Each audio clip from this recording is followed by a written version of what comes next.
What matters the most? Bharat matters. जय Hind everyone, मेरा नाम है आदर्श गुप्ता और स्वागत है आपका भारत मैटर्स में।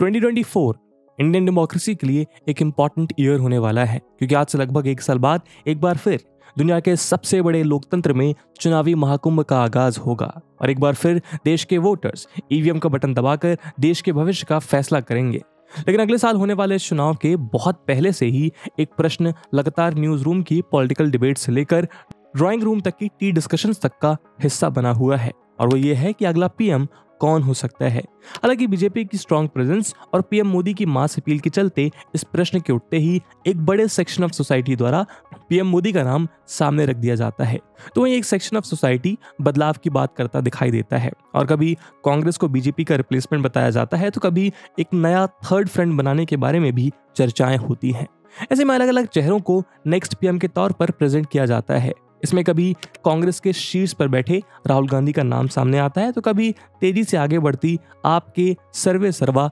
अरविंद केजरीवाल का, कभी वेस्ट बंगाल में बीजेपी को पटकनी देने वाली ममता बनर्जी को आगे किया जाता है, तो कभी ये मांग उठती है कि भारत का अगला पीएम भारत के दक्षिणी हिस्से से आना चाहिए।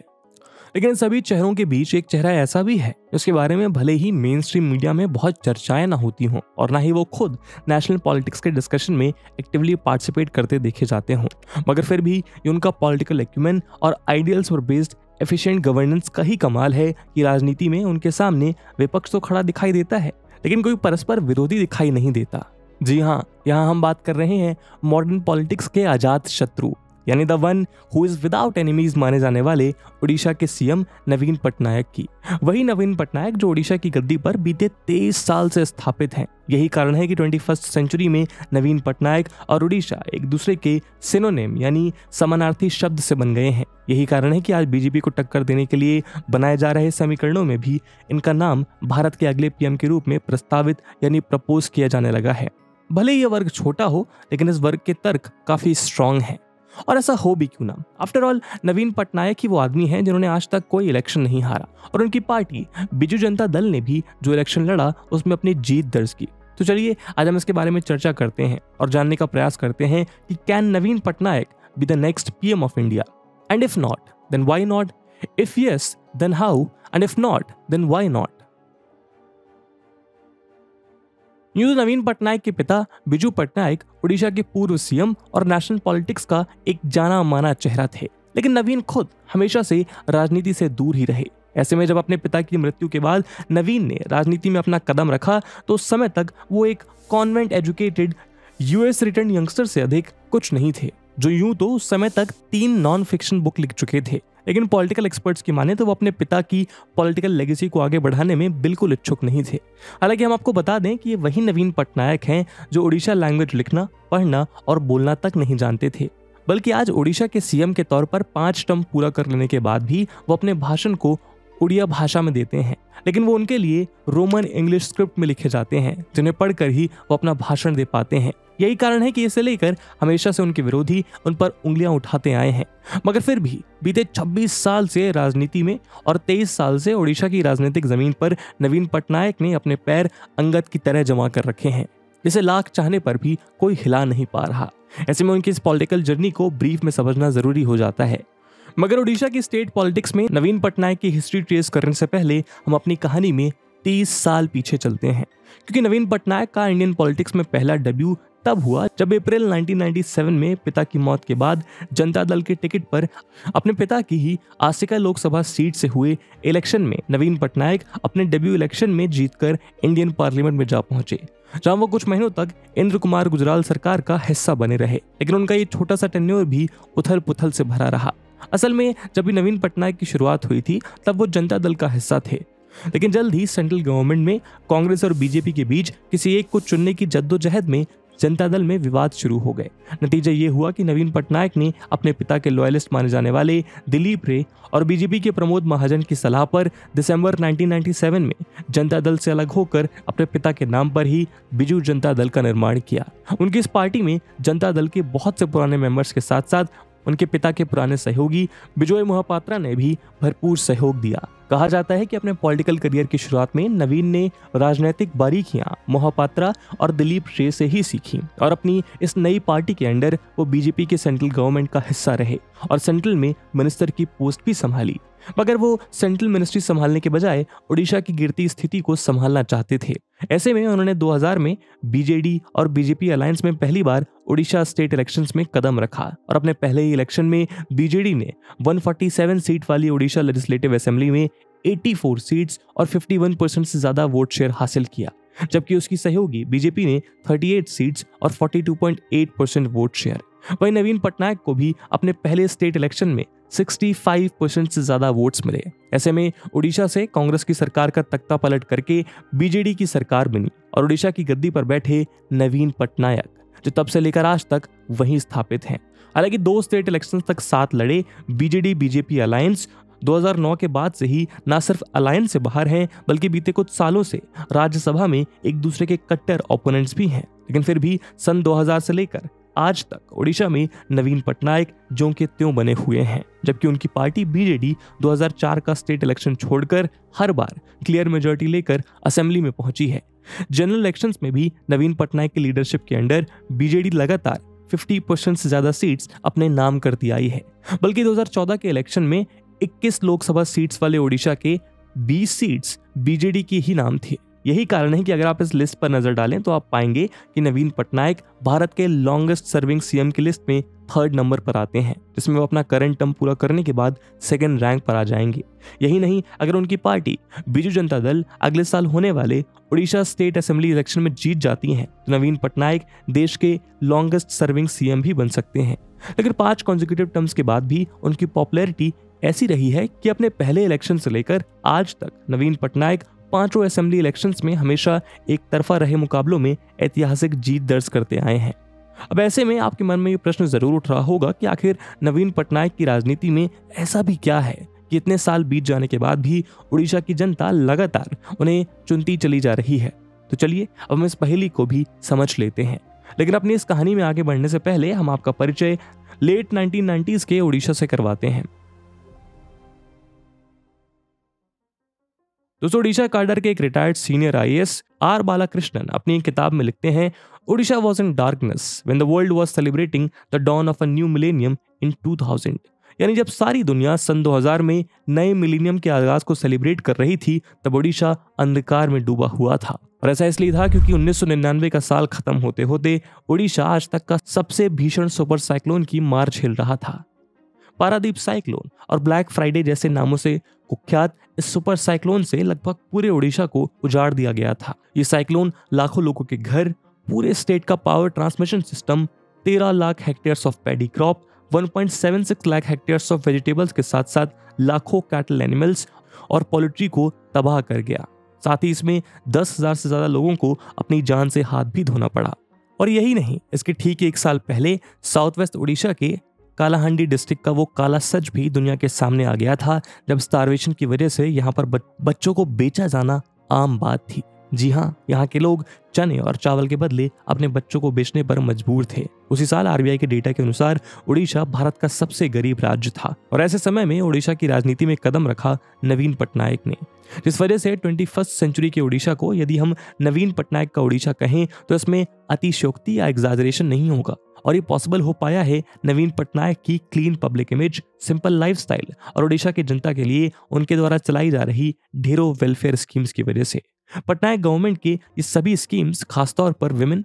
रूरल पुअर और फार्मर्स के अराउंड सेंटर्ड हैं। बच्चों से लेकर बूढ़ों तक सबके लिए पटनायक सरकार की वेलफेयर स्कीम्स में जगह है, जिसमें फार्मर्स के लिए कालिया यानी कृषक assistance livelihood and income augmentation, Biju स्वास्थ्य योजना और स्टेट भर में हाई क्वालिटी रोड्स का कंस्ट्रक्शन, साथ ही हेल्थ और पावर ट्रांसमिशन इंफ्रास्ट्रक्चर का डेवलपमेंट प्रमुख रहा है,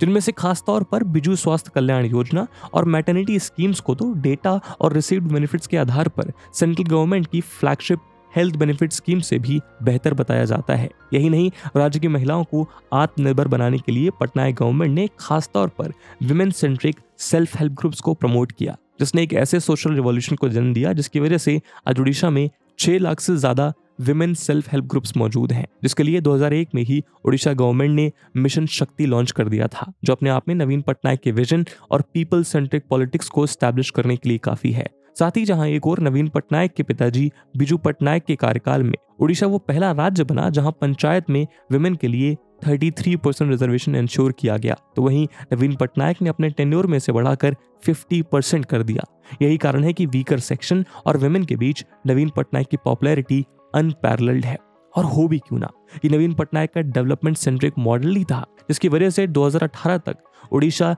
बीते एक दशक के भीतर ही 80 लाख लोगों को पॉवर्टी लाइन से बाहर लाने में कामयाब हुआ था। लेकिन वेलफेयर स्कीम्स के साथ साथ पटनायक उड़ीसा को इंडस्ट्रियलाइज करने और उसे इन्वेस्टमेंट फ्रेंडली बनाने की दिशा में भी पुरजोर ध्यान देते रहे हैं।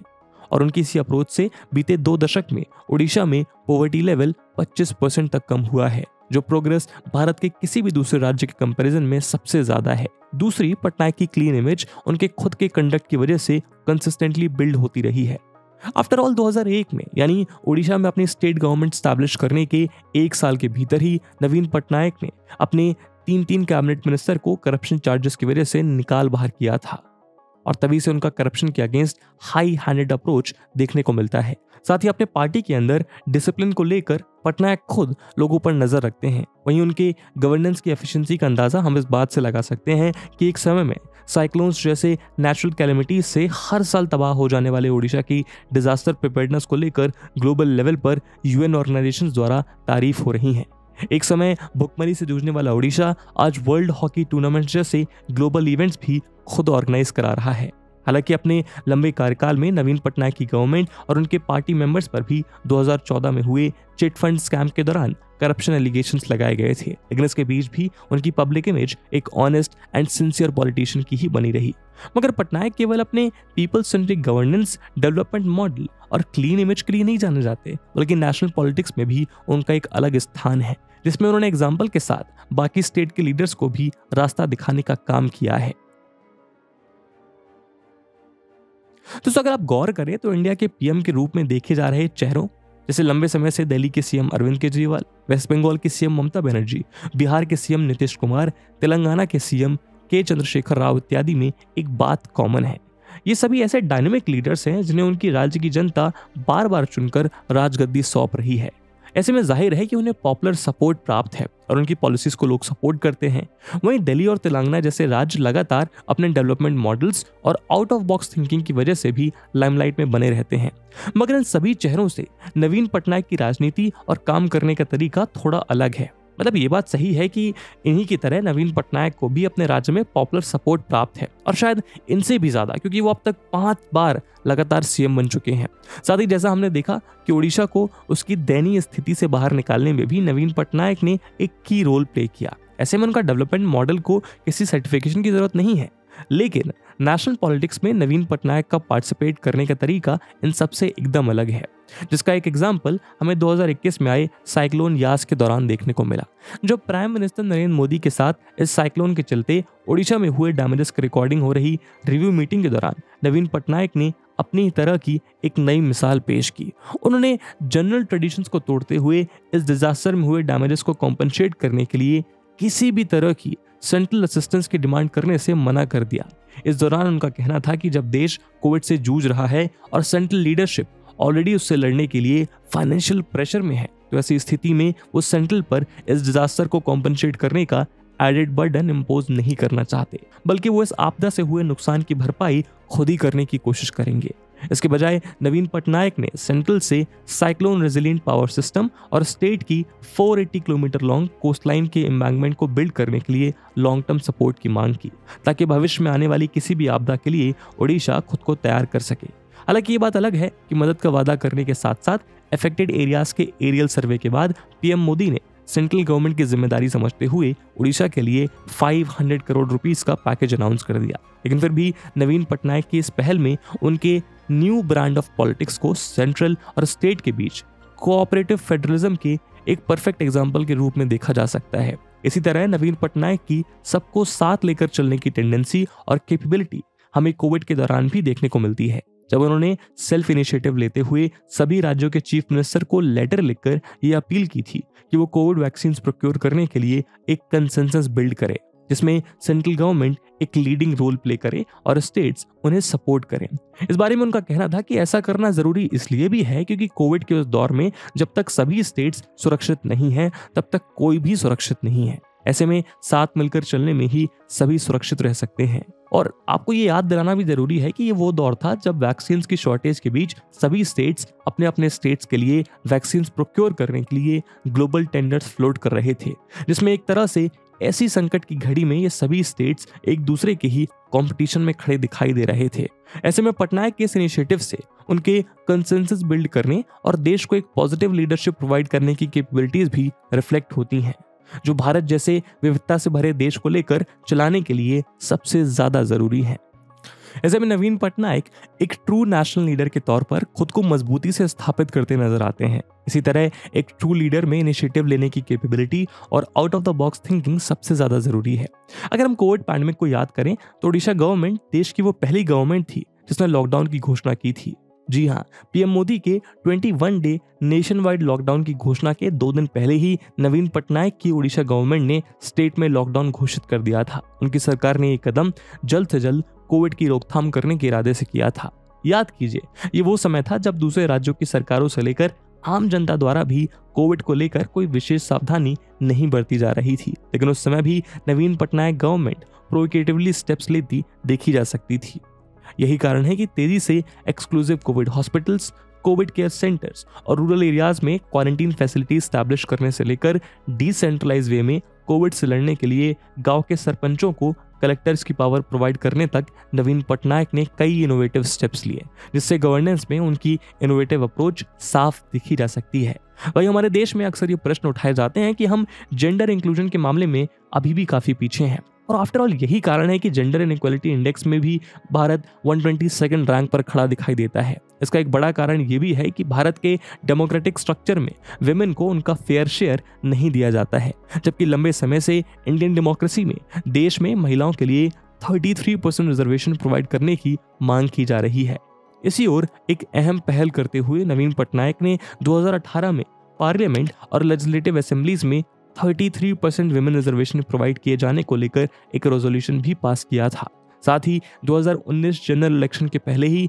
नवीन पटनायक ने अपनी पार्टी बीजू जनता दल में भी 33% सीट्स विमेन रिप्रेजेंटेटिव्स को प्रोवाइड करने का फैसला किया था, जो अपने आप में एक काफी प्रोग्रेसिव स्टेप था। वहीं पॉलिटिकल एक्सपर्ट्स का मानना है कि उनका यह स्टेप केवल मोरल ग्राउंड्स पर ही नहीं बल्कि पॉलिटिकल एंगल से भी एक मास्टर स्ट्रोक था, जिससे उन्होंने विमेन वोटर्स को अपनी ओर लाने और बाकी पार्टीज के सामने एक कड़ी चुनौती पेश करने का भी काम किया था, जो उनके अंदर के शेयर पॉलिटिकल एक्यूमेन को दर्शाता है। इसी तरह 2018 में न्यू दिल्ली में हुई नेशनल कमेटी की फर्स्ट मीटिंग के दौरान नवीन पटनायक ने 2019 में महात्मा गांधी की 150th बर्थ एनिवर्सरी को कमेमोरेट करने के लिए इंडियन कॉन्स्टिट्यूशन के प्रीएम्बल में अहिंसा वर्ड को इंसर्ट करने का प्रस्ताव रखा था। इसी के रिगार्डिंग 2021 में उड़ीसा स्टेट असेंबली में यूनानिमसली एक रेजोल्यूशन भी पास किया गया था। वहीं अगर हम नवीन पटनायक के स्टेट गवर्नेंस और उनके नेशनल पॉलिटिकल बैलेंस पर नजर डालें तो उसमें कोई शक नहीं रह जाता कि वो एक केपेबल लीडर और इंटेलेक्चुअल पॉलिटिशियन है। नेशनल पॉलिटिक्स में उनके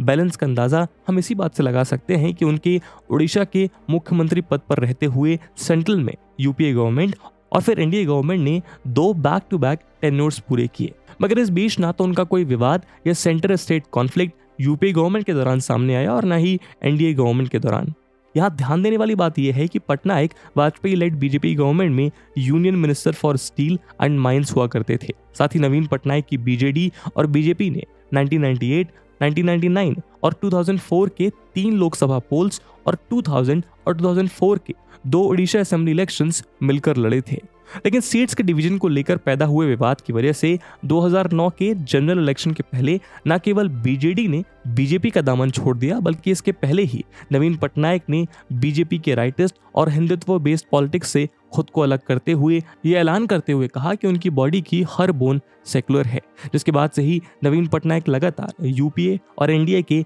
नेशनल अलायंस से इक्विडिस्टेंट बने रहे। हालांकि इसी बीच ट्रिपल तलाक बिल और जम्मू एंड कश्मीर बाइफर्केशन जैसे इंपॉर्टेंट मुद्दों पर बीजेडी, एनडीए के साथ खड़ी दिखाई दी, मगर स्टेट इलेक्शंस में बीजेपी नवीन पटनायक की मेन ऑपोजिशन भी बनी रही। यही नहीं, अमित शाह से लेकर पीएम मोदी तक ने स्टेट इलेक्शंस में नवीन पटनायक के खिलाफ कैंपेनिंग की। मगर इस सब के बाद भी ओडिशा में नवीन पटनायक की स्ट्रॉन्ग पोजीशन न केवल जस की टस बनी रही, बल्कि वो भी बीजेपी के शीर्ष नेतृत्व को उन्हीं की जुबान में जवाब भी देते रहे। यही कारण है कि अभी आवाज उठने लगी है कि क्या वाकई नवीन पटनायक को नेशनल लेवल पर उतरकर खुद को पीएम के एक चेहरे के रूप में रिप्रेजेंट करना चाहिए। आफ्टर ऑल, एक डेवलपमेंट ओरिएंटेड और भारत जैसे विशाल देश को सबसे सामंजस्य बनाकर चलाने वाले लीडर की ही जरूरत है। शायद यही कारण है कि थर्ड फ्रंट की ओर से इस तरफ प्रयास भी होते देखे जा रहे हैं।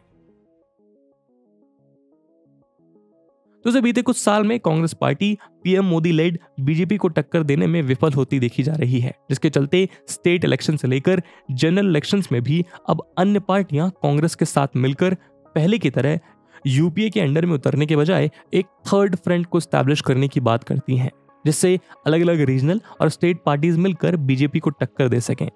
यही कारण है कि 2019 के जनरल इलेक्शन और हिंदी हार्टलैंड के यूपी और बिहार जैसे स्टेट में कांग्रेस की करारी हार के बाद से ही थर्ड फ्रंट को तैयार करने की कोशिश की जा रही है, मगर कोशिश में अभी भी एक बड़ा रोड़ा अटका देखा जा सकता है। असल में RJD, JDU, BSP, SP, AAP, TMC, TRS, DMK, Shiv Sena, NPC इत्यादि मिलकर एक थर्ड फ्रंट तो खड़ा कर सकते हैं, लेकिन फिर भी पीएम पद के लिए तो किसी एक का ही नाम आगे किया जाएगा और यहीं पर ये सभी स्टेट और रीजनल पार्टीज अटक जाती हैं, क्योंकि यहाँ समान रूप से खड़ी दिखाई देती हैं पार्टीज किसी एक चेहरे पर सर्वसम्मति अपनी मोहर नहीं लगा पाती। वहीं अगर हम आम जनता की बात करें तो वो भी कहीं ना कहीं इसी तरह कंफ्यूज दिखाई देती है। इसका अंदाजा आप इस बात से लगा सकते हैं कि 2021 में एक सर्वे में देश की जनता पीएम पद के लिए नरेंद्र मोदी, योगी आदित्यनाथ और राहुल गांधी के नाम के बाद बटी हुई नजर आई। ऐसे में उनके लिए नवीन पटनायक एक अच्छा विकल्प हो सकते हैं। इसका एक बड़ा कारण पटनायक की डेवलपमेंट ओरिएंटेड और साफ सुथरी इमेज है, जो जनता में अपने प्रति